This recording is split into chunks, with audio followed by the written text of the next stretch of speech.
Primo test per la scuola dopo le vacanze di Natale, alunni assenti e docenti sospesi o malati, scatta la caccia ai supplenti, presidi, era meglio ricominciare a fine gennaio, il nostro reportage delle scuole. Basta ostruzionismo dei Novax negli hub vaccinali, linea dura del vertice in prefettura questa mattina a Udine, scende in campo la procura, valuteremo se ci sono reati, protesta anche al Pignarul di Pagnacco. Belli, teneri ma impossibili, su Facebook la proposta di adozione per cuccioli di cani di razza, ma è una truffa, invece del cagnolino a casa arriva un peluche. Succede a Pordenone, la testimonianza di una vittima. Lo sci riparte e segna un più 15% di presenze rispetto al periodo pre-pandemia, il blackout di ieri però dimezza gli sciatori a Tarvisio e scatena la polemica. Mazzolini, ora basta, se ne occupi il governo. Subito grande spettacolo a Variano di Basigliano per gli italiani di ciclocross, assegnati titoli master, appassionante e inedita. La sfida a staffetta e titoli friulani della James Bike e della DBE 66.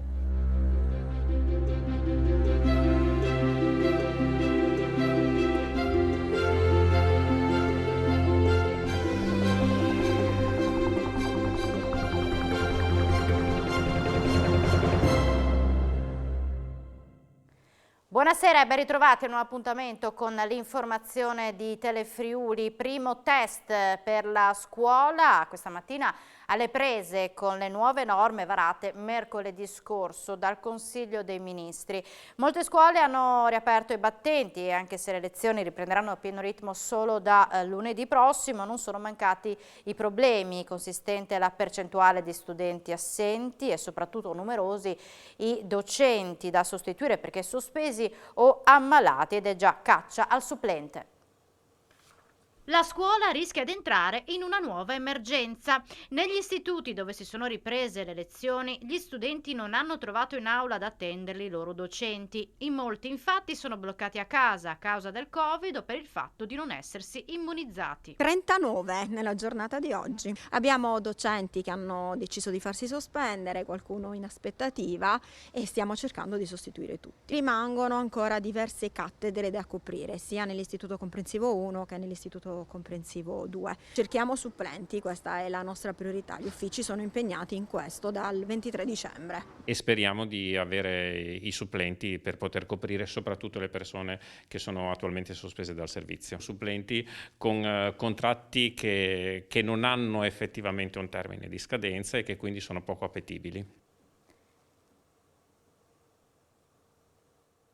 E ci sono già le prime classi in quarantena, 4 all'Istituto Zanon di Udine. Hanno ripreso oggi le lezioni con la didattica a distanza. Il preside Fiorentini, sconsolato, era meglio ricominciare a fine gennaio.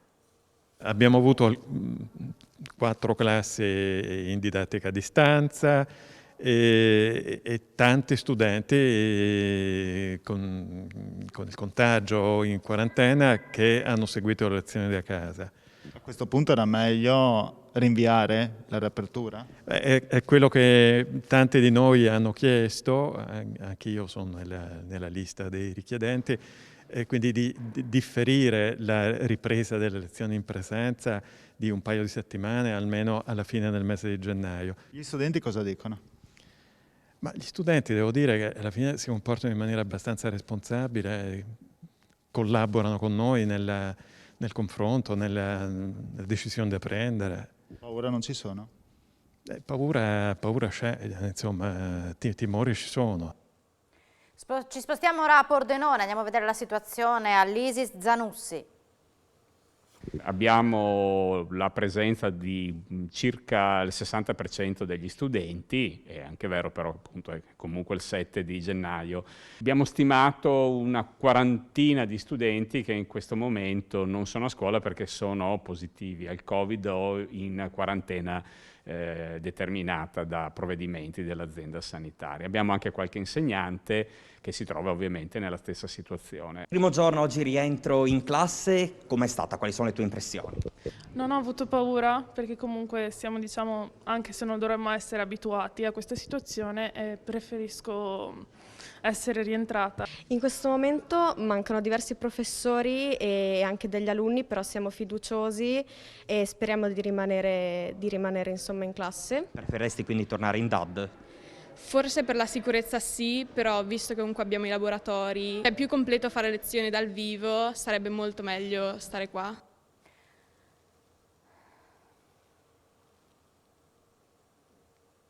Avvio difficoltoso anche all'Isis Magrini Marchetti di Gemona, il dirigente dell'istituto Marco Tommasi lo conferma.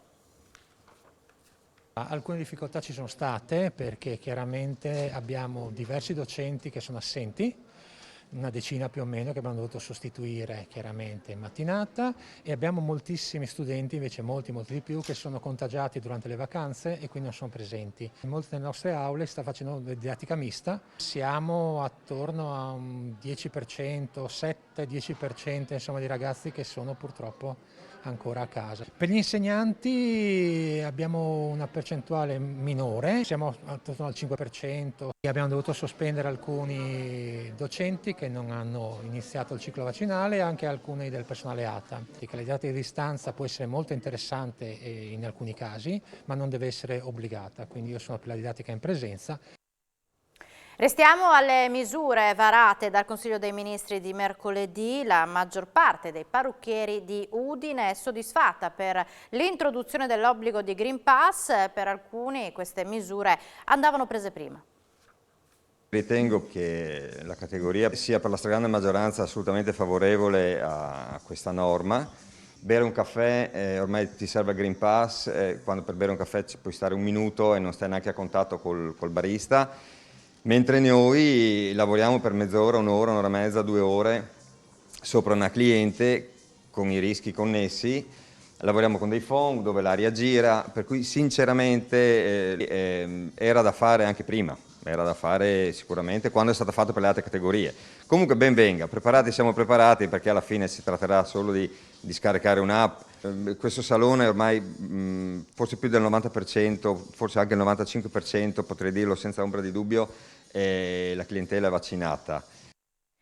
Apriamo l'ampia pagina del Covid con una notizia attesa da giorni. Sono arrivate anche in Friuli Venezia Giulia le prime pillole anti-Covid. Si tratta di 240 confezioni che sono state consegnate alle aziende sanitarie che le metteranno a disposizione degli specialisti su indicazione dei medici di base. Le pillole infatti sono destinate alle terapie domiciliari di pazienti non vaccinati che presentano sintomi lievi ma ad alto rischio di malattia grave. E veniamo ai numeri di oggi della pandemia. Sono 1994 i nuovi contagi emersi nelle ultime 24 ore in Friuli Venezia Giulia, da 5.412 tamponi molecolari con una positività del 24% e da 4.726 test rapidi antigenici, il 14,6%. Le persone in terapia intensiva sono 34, di cui ben 31 non vaccinati, oltre il 90%, e sono 323 invece pazienti in cura in altri reparti. La fascia d'età più colpita rimane quella tra i 20 e 29 anni, 18,76%, 8 i decessi di uomini e donne di età compresa tra i 75 e i 98 anni, quasi 28.500 le persone in isolamento, 24 i casi tra i dipendenti delle aziende sanitarie e 16 tra gli operatori delle case di riposo, 5 gli ospiti positivi nelle strutture per anziani. 2,5 milioni di dosi di vaccino somministrate finora in Friuli Venezia Giulia, ma 270.000 corregionali ancora da convincere per la terza dose. Il vicepresidente della regione Riccardo Riccardi ha fatto il punto sulla situazione della pandemia in regione e ha anticipato, abbiamo chiesto al governo se ci sarà una quarta dose. Mancano all'appello 30.000 tra operatori sanitari e della scuola che devono ancora fare il vaccino tra prime e terze dosi. Il vicepresidente della regione Riccardo Riccardi, insieme ai vertici dell'azienda sanitaria universitaria Giuliano Isontina, ha fatto il punto della situazione sull'ennesima ondata del Covid. Riccardi ha ribadito la necessità di semplificare le procedure per sospendere chi, nonostante l'obbligo, non abbia ancora effettuato la profilassi. E guardate, a pagare tutte queste cose sarà l'altra sanità, cioè tutte quelle prestazioni che purtroppo noi stiamo mettendo in attesa da ormai quasi 2 anni. In un anno, ha spiegato Riccardi, abbiamo somministrato quasi 2,5 milioni di dosi, di cui 300.000 solo a dicembre. Il vicepresidente ha chiesto al governo un chiarimento anche sulla quarta dose mentre il contagio continua a salire, e anche su questo il CTS è stato sollecitato a una riflessione sulla pandemia, sempre più simile a una endemia. È evidente che qualche cosa il Comitato Tecnico Scientifico ha deciso, quindi ha preso una direzione che alleggerisce la capacità di movimento delle persone. E credo che questo sia una valutazione da fare, anche perché noi abbiamo un livello di infezione molto alto, abbiamo una domanda ospedaliera che è comincia a essere importante, ma la differenza tra l'infezione e la domanda ospedaliera è molto diversa da quando non c'era il vaccino e abbiamo una quota estremamente importante, parliamo di migliaia e migliaia di persone in isolamento. Linee guida troppo poco chiare per gestire l'emergenza sanitaria. Questa sera riunione urgente tra 30 medici di base della destra tagliamento, i tanti dubbi anche sui certificati.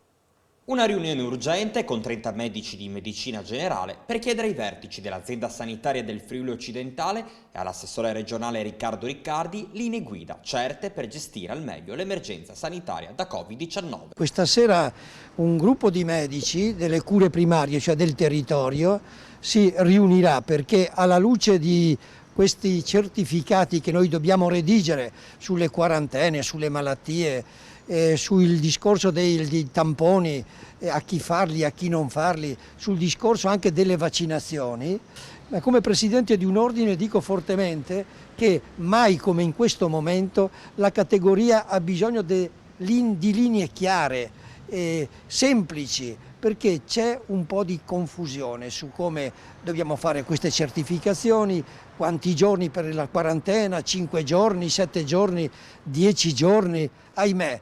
Non c'è un punto fisso. Nuove code questa mattina all'ingresso della fiera di Udine per i tamponi, con macchine in fila sin dalla rotonda del Parco del Cormor per raggiungere il drive-in allestito dal Dipartimento di Prevenzione dell'azienda sanitaria universitaria del Friuli Centrale. Nella struttura vengono effettuati circa 1000 tamponi al giorno da un team di 6 infermieri e un coordinatore. Inevitabile in un giorno post-festivo come quello di oggi il lungo serpentone di automobili con attese anche di 60 minuti. La Procura di Udine sta valutando i profili di responsabilità penale dei Novax che hanno creato code e disagi negli hub vaccinali di Martignacco e Gemona. 50 gli episodi in pochi giorni, questa mattina il vertice in prefettura. Sono stati 50 i momenti di disturbo di gruppi Novax che da domenica e fino a oggi hanno creato lunghe code e disagi negli hub vaccinali del Fiera di Martignacco e di Gemona. Persone che hanno tenuto impegnati inutilmente i medici e sui quali adesso la Procura di Udine valuterà i profili di responsabilità, in particolare sull'ipotesi di reato di interruzione di pubblico servizio.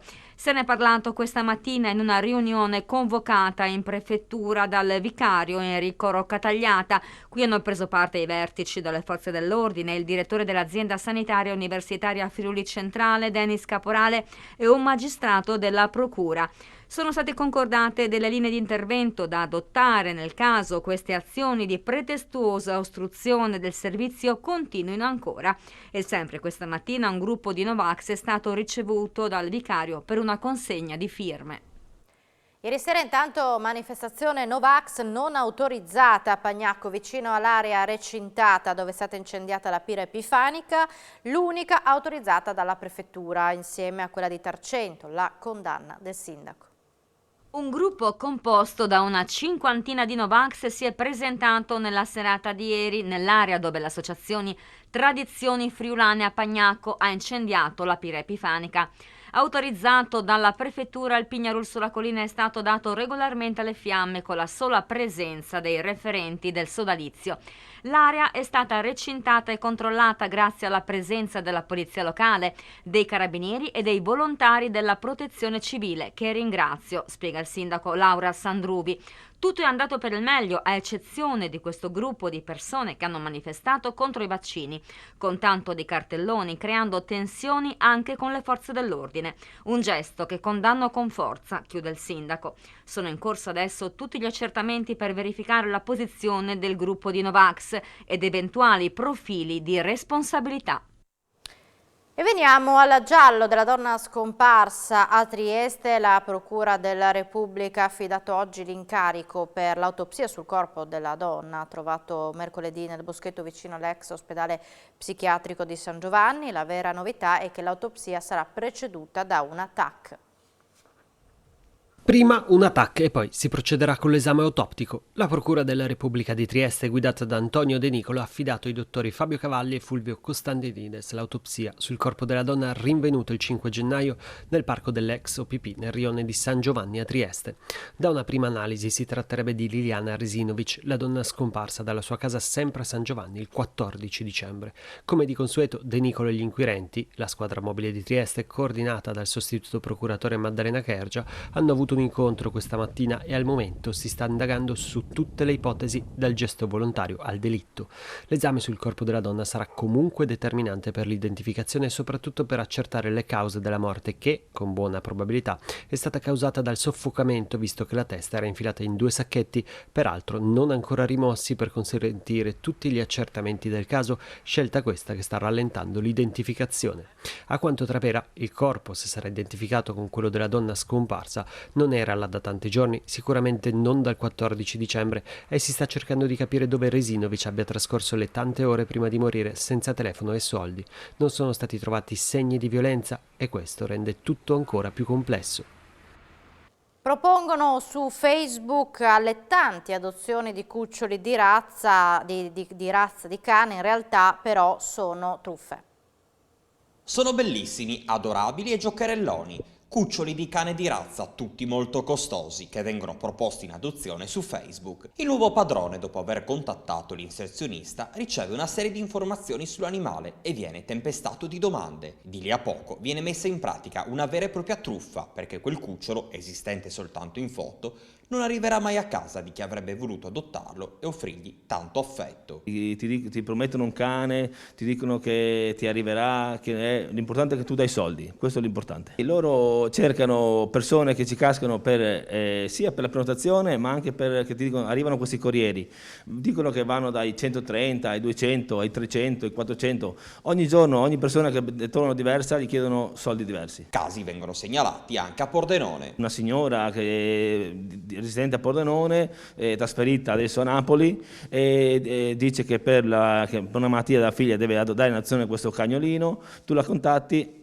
e devi andare a Napoli a prenderlo oppure devi mandargli i soldi, ma purtroppo io il cane voglio vederlo, toccarlo, lo posso portare a casa, lo posso aiutare, ma non mandare soldi così. Un 36enne del Friuli Occidentale è rimasto ferito questa mattina dopo essersi cappottato con la sua auto lungo la regionale 251 a San Quirino. Soccorso dall'equipe di un'ambulanza, è stato trasportato in ospedale a Pordenone, è grave ma non in pericolo di vita. Sul posto i carabinieri di Sacile e i vigili del fuoco.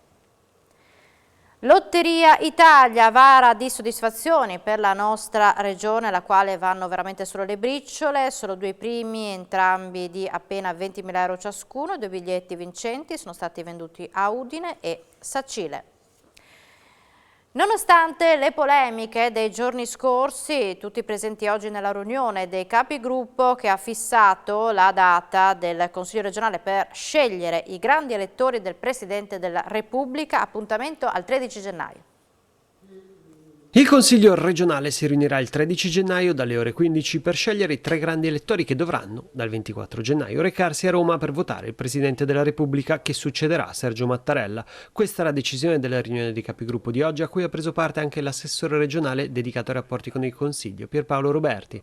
All'incontro, nonostante qualche polemica nei giorni scorsi, alla fine erano tutti presenti. Il Presidente del Consiglio, Piero Mauro Zanin, ha ricordato che la votazione avverrà a scrutinio segreto, sono eleggibili tutti i 49 consiglieri, uno per Costituzione spetta alla minoranza e ognuno potrà esprimere 2 nominativi. In caso di parità è previsto il ballottaggio. Secondo quanto è trapelato nei giorni scorsi e in base anche alla prassi, saranno scelti il Presidente della Giunta Massimiliano Federica e del Consiglio, lo stesso Zanin, mentre per le opposizioni il nome indicato dovrebbe essere quello di Sergio Bolzonello. Complessivamente saranno 58 i grandi elettori, 3 per regione ad eccezione della Valle d'Aosta con 2, che si aggiungeranno a deputati e senatori in seduta comune.